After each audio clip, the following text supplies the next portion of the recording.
La Tanzanie est un pays situé au milieu de la vallée du Grand Rift, à l'est de l'Afrique. Encerclé par le lac Eyasi et le cratère du Ngorongoro, le territoire des Hadzabe est une région boisée et rocailleuse, propice à la chasse.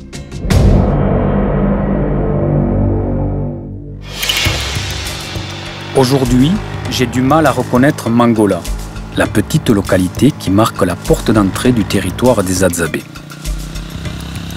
La région a été transformée en terre de pâturage et de culture par des tribus venues de toute la Tanzanie.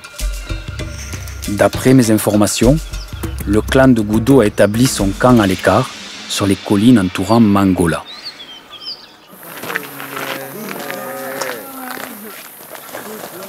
Oh, Gudo! Ah, Christophe, mon ami.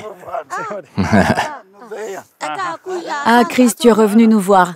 Je suis tellement contente. Vous allez bien? Oui, tout le monde va très bien. Oui, tout le monde va bien depuis ta dernière visite. Oui. Ah, ça me fait plaisir d'être ici.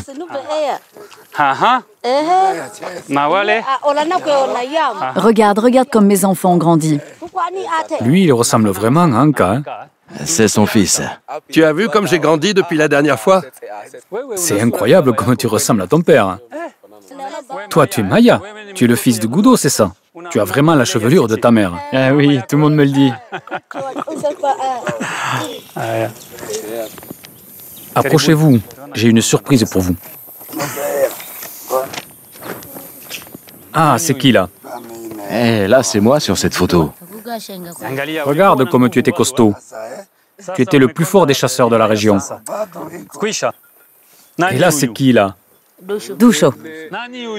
Doucho. Regardez-moi ce gros ventre. Qu'est-ce que tu avais mangé ce jour-là? Ça fait tout drôle de se voir jeune. Bon, Gudo, j'ai fait beaucoup de photos avec vous, mais il y a un endroit où tu m'avais promis de m'accompagner et j'aimerais que tu m'accompagnes aujourd'hui. C'est Dondobi. Ah, tu n'as pas oublié. Tu sais que notre pierre sacrée se trouve dans un endroit secret. Aujourd'hui, ta venue est une bonne raison de révéler son emplacement aux jeunes du clan. Je suis prêt à vous accompagner. Moi, j'ai tellement entendu parler de Dondobi. Je veux vous accompagner. Mes amis, nous voulons partir vers un beau voyage. Et nous aimerions que vous nous accompagniez. Je n'ai aucune hésitation, je viendrai avec vous. Merci à toi. Moi aussi, je viens. Nous avons besoin de bons chasseurs comme toi. Chez les Hadzabe, contrairement aux autres tribus d'Afrique, il n'y a pas de chef. Les décisions se prennent en groupe de façon collégiale. Et même si Gudo a l'autorité d'un sage, il est obligé de demander l'avis de tout le monde. Presque tout le monde veut venir avec nous. C'est vrai? Merci à toi, mon ami.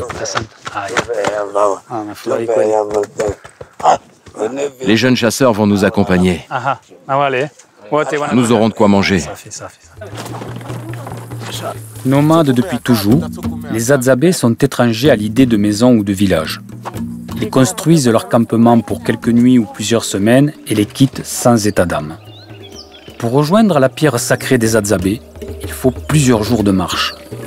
Pour moi, c'est le début d'une aventure dont je rêve depuis de longues années. Observer le clan en mouvement est une véritable leçon de vie.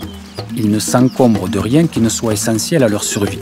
Pour les hommes, des arcs et des flèches pour chasser. Pour les femmes, de quoi préparer la nourriture et s'occuper du camp.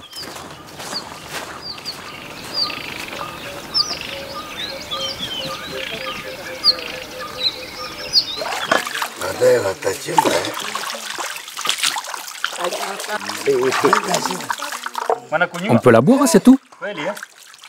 Bien sûr. T'es sûr? Mais oui, c'est l'eau de la dernière pluie. Dans cette région, l'eau est un bien précieux.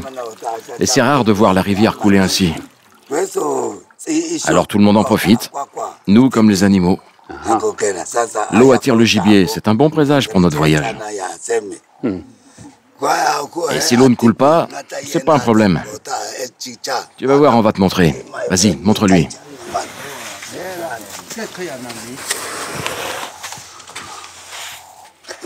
C'est vraiment de la bonne eau, regarde. Tu vois, le sable filtre l'eau. Donc l'eau devient meilleure et plus sûre. C'est de l'eau très fraîche car elle vient du sol. Tu peux la boire directement, ça ne te rendra pas malade.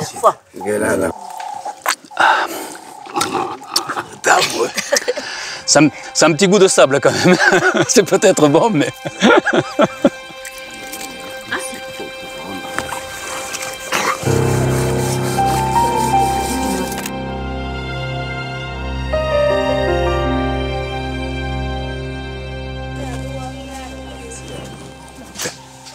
Niébala, je te propose de prendre de l'avance. Nous allons faire un détour pour chasser. J'espère que nous ramènerons assez de gibier pour nourrir tout le monde. On va préparer le campement pour la nuit. On a de la route, allons-y.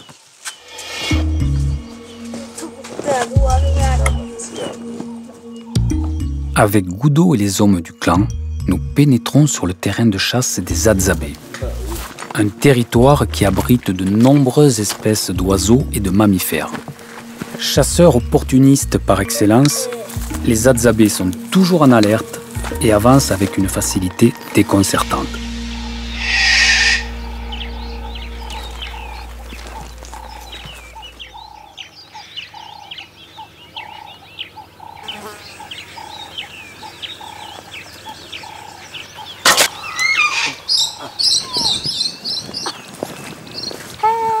Regardez, j'ai trouvé une trace d'antilope koudou. Tu crois qu'on peut la suivre? Non, c'est une trace de ce matin. Elle doit être loin maintenant. C'est dommage, je n'ai jamais encore chassé le gros gibier.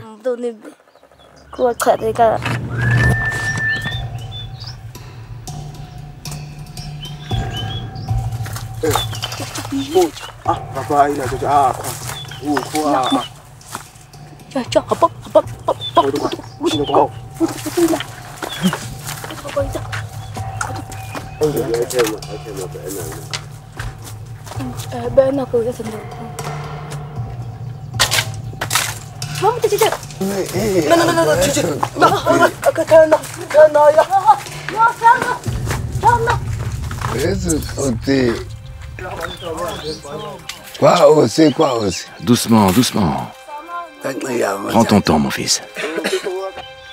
Tire. C'est dommage. Tu as bien tiré.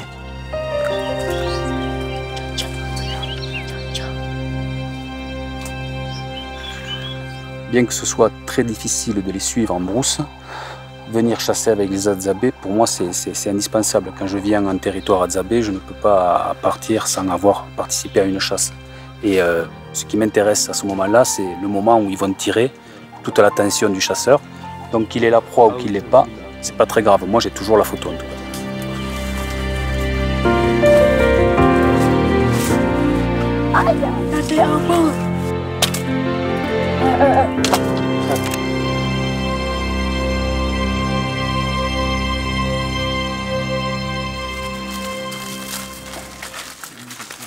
Sa proie à peine tuée, Ducho est déjà en train de préparer le repas de midi.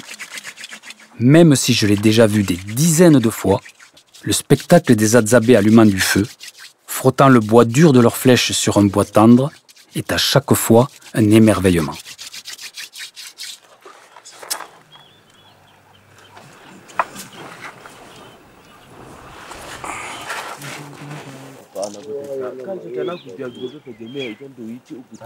Hé, rends-le-moi, c'est mon bout. Arrête, c'est toi qui en as mangé le plus. Avec toi aussi, Maya. C'est pas vrai. Si on avait suivi la trace de l'antilope, on aurait plus à manger. Maya, d'être le plus jeune au milieu de ce groupe d'adultes de grands chasseurs, est-ce que c'est pas un petit peu troublant pour toi? Oui, c'est vrai. J'ai parfois peur de rater ma cible. Et si je tire trop fort, je peux perdre mes flèches. Mais j'adore chasser. Je sais que je suis encore jeune et que j'ai des choses à apprendre. Mais un jour, je deviendrai un grand chasseur. Je le sais. C'est vrai que mon fils a encore besoin de s'entraîner. Mais il apprend chaque jour avec nous. Toi, par contre, tu n'as jamais tenu un arc. Tu as un appareil photo, tu prends des photos, mais c'est pas ça qui va te nourrir. Qu'est-ce que tu vas manger? Ton appareil photo? C'est pas vrai? C'est vrai. Pour montrer à mon ami Goudo que je ne suis pas complètement inutile sans mon appareil photo, il faut que je prouve que je suis capable de me servir d'un arc. Je vais donc affronter Ducho dans un concours de tir. Pendant ce temps, les hommes du clan se lancent dans la fabrication de flèches. Leur façonnage exige un bois résistant, mais suffisamment souple pour ne pas casser sous la contrainte.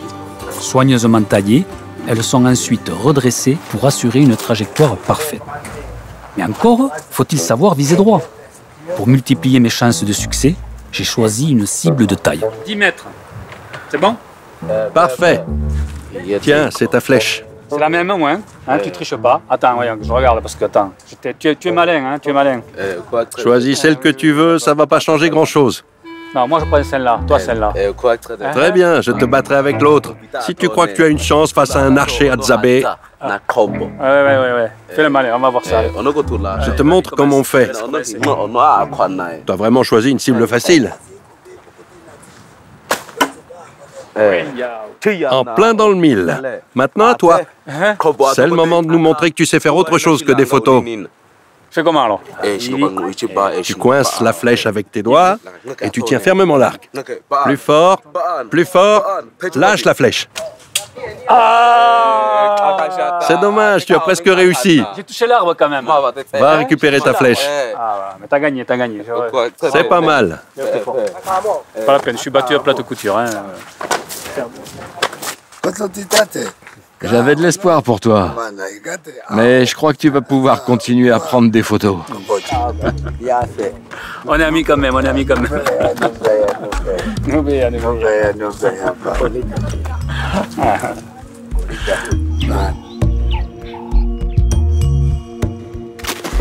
Alors que nous marchons en direction du campement de ce soir, se dresse devant nous un des géants de la savane. Le baobab est un arbre mythique. Son tronc gorgé d'eau peut atteindre un diamètre impressionnant. Sa taille impose le respect. Anagoté, prépare-moi de quoi monter sur l'arbre.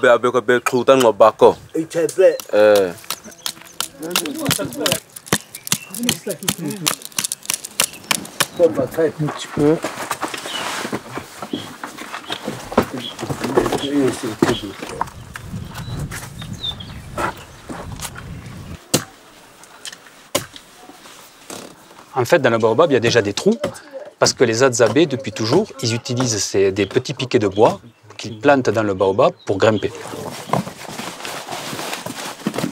C'est bien équipé, mais c'est quand même raide et ça glisse. Hein.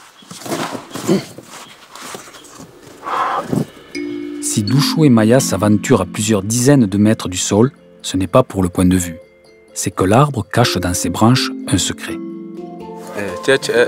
Le secret du baobab, c'est ses fruits. Mais il faut avoir le courage de monter tout en haut pour espérer les cueillir. Avec ce que j'ai dans les mains, on va se régaler.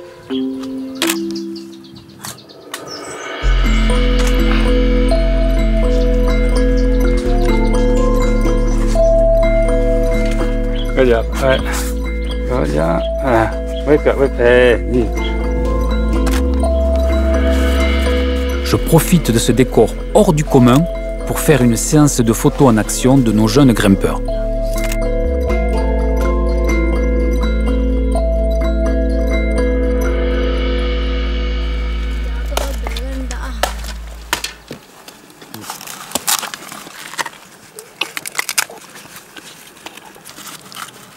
Alors, le fruit du baobab est extrêmement bon, c'est acidulé, il est plus riche qu'une orange à vitamine C, il contient beaucoup de potassium et de calcium, et c'est très représentatif du territoire des Adzabés. On ne le trouve pas partout, mais en plus c'est très bon.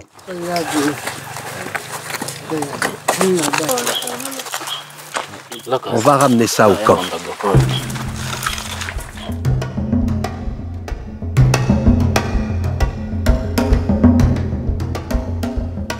Alors que l'après-midi touche à sa fin, nous approchons des formations rocheuses de Dididia qui nous serviront d'abri pour la nuit. Le groupe des femmes a établi un campement quelque part au sommet de ces pierres. Est-ce que vous êtes là? On est installé tout en haut. Est-ce qu'on peut monter? Oui, nous sommes prêts à vous recevoir. Alors on arrive.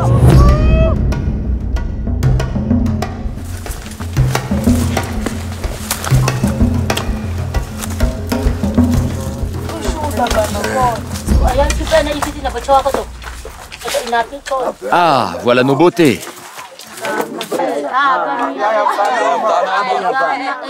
Tu vas bien, Mokoa? Tu as bien chassé? Vous avez eu du gibier? C'est moi qui ai le plus chassé. Vous êtes en retard. Hey, tu veux m'arracher les doigts?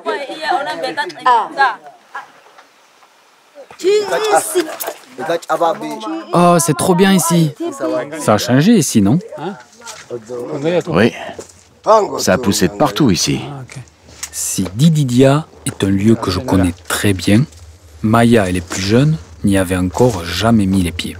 Pour moi, revenir ici 15 ans après ramène son lot de souvenirs.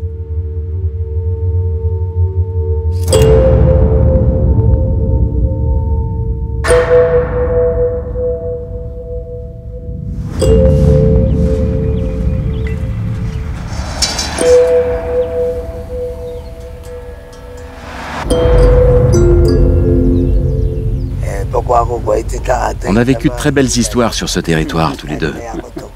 Et je me rappelle de chacune d'elles comme si c'était hier. Je me souviens de ce phacochère qui nous a fait courir pendant près d'1 heure et que l'on n'a jamais réussi à attraper.